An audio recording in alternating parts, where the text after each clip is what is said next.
आप में से ऐसे कितने लोग हैं, हम सबसे सवाल कर रहे हैं, बताइए आपके पास कितना पावर है, आप क्या कर सकते हैं?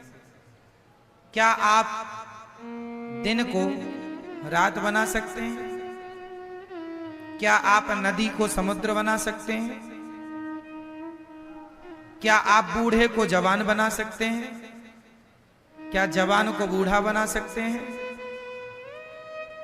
क्या आप चाह कर भी अपनी कमर का दर्द मिटा सकते हैं? दवाई ही तो खा सकते हैं, अच्छा इलाज ही तो करा सकते हैं। वो इलाज के बाद भी दर्द जाएगा या नहीं, ये आपके हाथ में। आपके हाथ में होता तो दर्द ही ना होता। किसान खेत में बीज ही तो बो सकता है, कितने कुंटल फसल आएगी किसके हाथ में है? क्या है, आपकी बेटी का विवाह कब होगा ये आपके हाथ में है?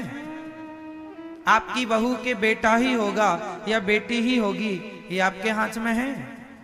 बोलो मेरी माँ,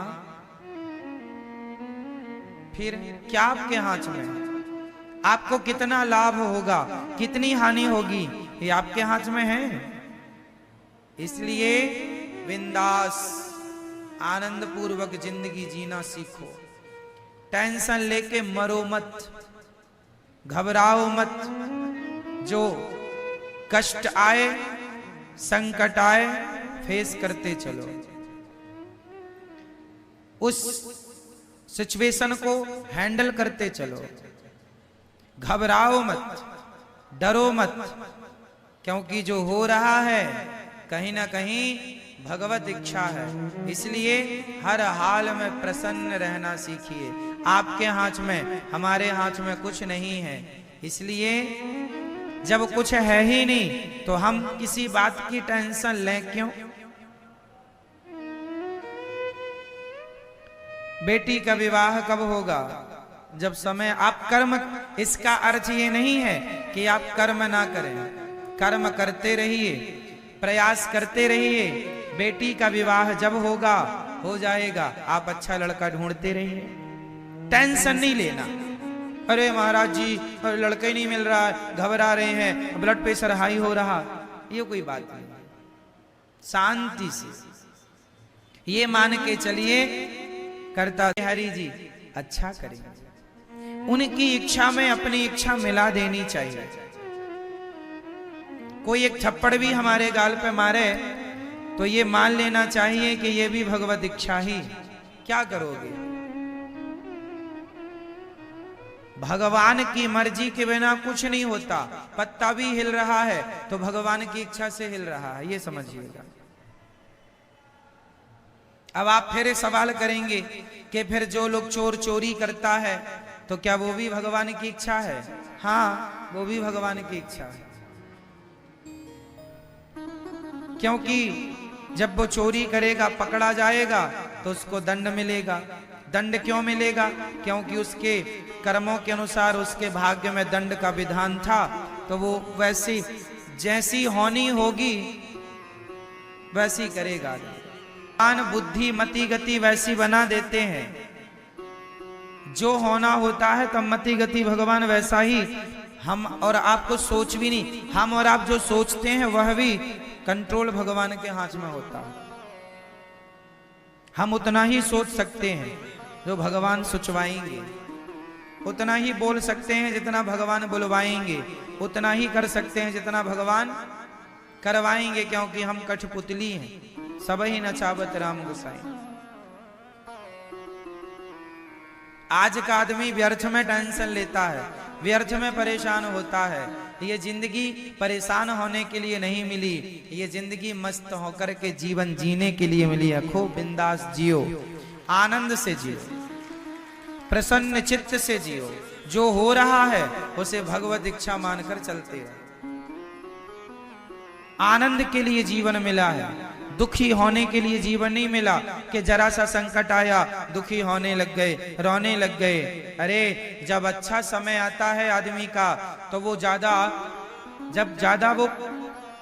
जब अच्छा समय आता है तो आदमी उस अच्छे समय को एक्सेप्ट करता है, स्वीकार करता है। तो बुरा वक्त आए तो उसे क्यों ना स्वीकार किया जाए।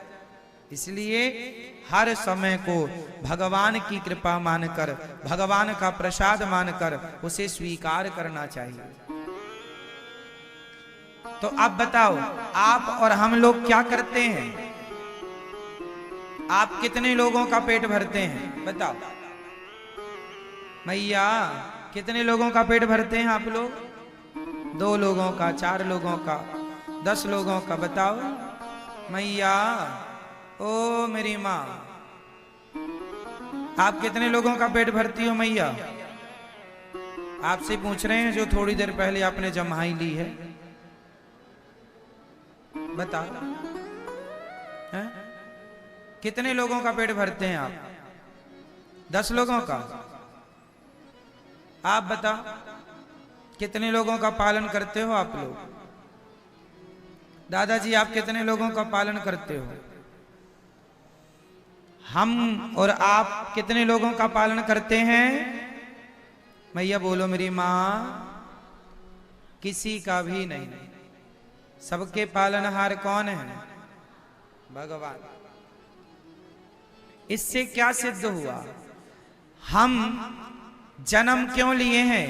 हम भगवान को प्राप्त करने के लिए, अच्छे काम करने के लिए, अच्छे विचारों को प्रकट करने के लिए, अच्छे रास्ते पर चलने के लिए हमारा जन्म हुआ है। पर हम लोग बुरे रास्ते पर चलते हैं, बुरे काम करते हैं। अच्छे काम करो, अच्छे रास्ते पर चलो और आनंद से जीवन जीते रहो, जीते रहो, जीते रहो, जीते रहो। ये ना सोचा जाए कि हम तुम्हें पाल रहे हैं, हम तुम्हें खिला रहे हैं। कोई किसी को नहीं खिलाता। हर व्यक्ति अपने भाग्य का दाना पीना, खाना पीना खाता। एक राजा था। एक राजा ने एक मक्के का दाना लिया, मक्के का एक दाना लिया और दाना लेकर के अपने गुरुजी से बोला। राजा सिंहासन पर बैठ के भरी सभा में राजा ने कहा, गुरुजी बताइए, ये जो मक्के का दाना है, यह दाना आप तो सब कुछ जानते हैं, बताइए यह दाना, इस दाने में किसका नाम लिखा है? क्योंकि आप कहते रहते हो दाने दाने में लिखा है खाने वाले का नाम। तो राजा ने कहा, गुरुजी आप सब जानते हैं, तो बताओ कि इस दाने में किसका नाम लिखा है? गुरुजी बड़े ज्ञानी थे, सामान्य नहीं थे, त्रिकालज्ञ थे, बड़े उद्घट विद्वान थे, सब कुछ जानते थे। उन्होंने कहा, राजन इस दाने में वो कबूतर बैठा है, उस कबूतर का नाम लिखा है। राजा बड़ी जोर से हंसा, गुरुजी आज आपकी बात झूठी हो जाएगी। कबूतर खा ही नहीं सकता इसे, क्योंकि ये मेरे हाथ में है, मैं खाऊंगा और मैं खाऊंगा तो आपकी बात झूठी हो जाएगी। राजा बोले, आपकी बात झूठी हो जाएगी आज।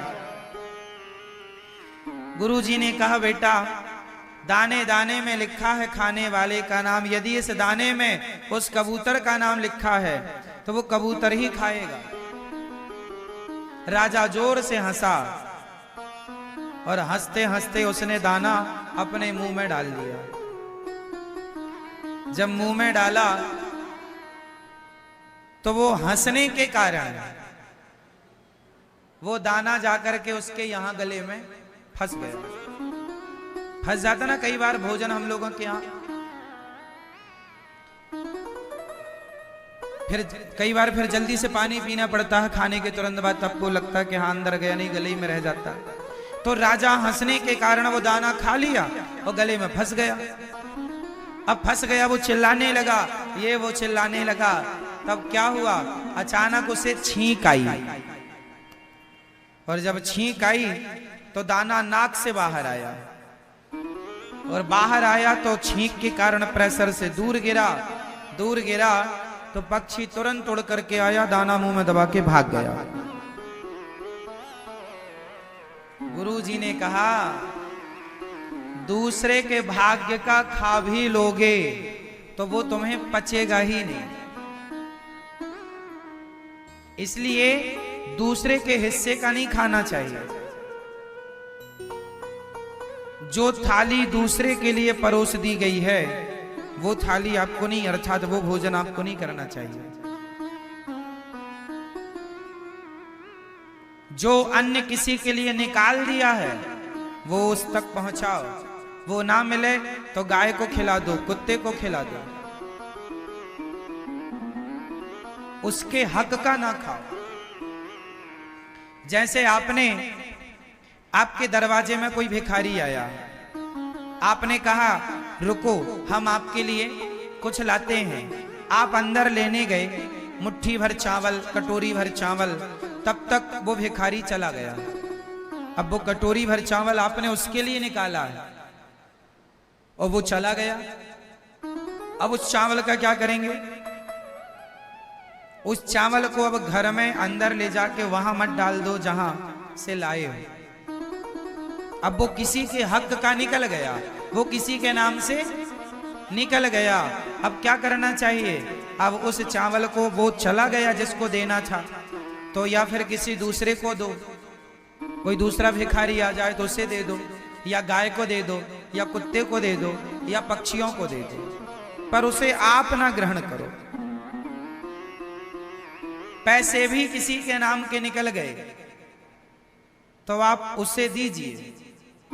अब उससे अपना काम ना करिएगा, क्योंकि हम सब लोग अपने हक का खाएं, किसी और के हक का ना खाएं। इसलिए कहा करता हूं कि हम और आप पालनहार नहीं हैं, हम और आप किसी का पेट भरने वाले नहीं हैं, सबके पालनहार भगवान हैं।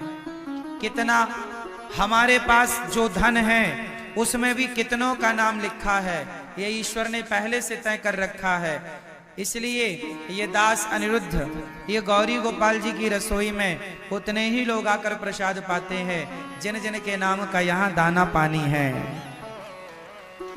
तो ये आपके भाग्य का ही आप लोग खा रहे हैं, ये आप ही खा रहे हैं आपके भाग्य का। इसलिए कोई किसी को नहीं खिलाता, कोई किसी को नहीं देता, भगवान ही सबको देने वाले हैं। इसलिए दाता एक ही है, दाता एक राम, भिखारी सारी दुनिया, और राम एक देवता, पुजारी सारी। तो मैया पालनहार कौन है? करने कराने वाला कौन है? हम कौन हैं? हम कौन हैं? कुछ भी नहीं।